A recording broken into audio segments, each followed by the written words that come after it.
সিলেটের কানাইঘাটে বন্ধুর হাতে খুন হয়েছেন এক ছাত্রদল নেতা। নিহত ছাত্রদল নেতা মোহাম্মদ আব্দুল মুমিন কানাইঘাট পৌর ছাত্রদলের যুগ্ম আহ্বায়ক ও পৌর সদরের ধনপুর গ্রামের তাজউদ্দিনের ছেলে। সোমবার বিকাল 4:30টার দিকে পৌর সদরে তার রাজু আহমেদ নামের বন্ধুর খুরের আঘাতে অধিক রক্তক্ষরণে তিনি মারা যান। অভিযুক্ত রাজু ছাত্রদলের রাজনীতির সঙ্গে জড়িত বলে জানা গেছে। স্থানীয় সূত্রে জানা গেছে মুমিন ও রাজুর মধ্যে বন্ধুত্ব ছিল।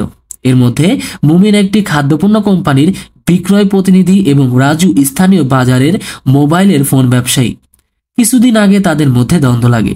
পূর্ব বিরোধিতার জের ধরে সোমবার বিকাল 4:30টার দিকে পৌর সদর পয়েন্টে আল আমিন ফার্মেসির সামনে তাকে মধ্যবাগ বিতণ্ডা শুরু হয়। এক পর্যায়ে রাজু খুর দিয়ে মুমিনের পেটে আঘাত করে। এ সময় প্রত্যক্ষদর্শীরা এগিয়ে এলে রাজু পালিয়ে যান। পরে মুমিনকে উদ্ধার করে উপজেলা স্বাস্থ্য কমপ্লেক্সে নিয়ে গেলে কর্তব্যরত চিকিৎসক মৃত ঘোষণা করেন। অভিযুক্ত রাজু পৌর সদরের দুর্লভপুর গ্রামের মৃত জাফর মিয়ার ছেলে। কানাইঘাট থানার ভারপ্রাপ্ত কর্মকর্তা ওসি মোহাম্মদ আব্দুল আওয়াল জানান, ময়নাতদন্তের জন্য লাশ সিলেট MOG ওসমানী মেডিকেল কলেজে পাঠানো হয়েছে।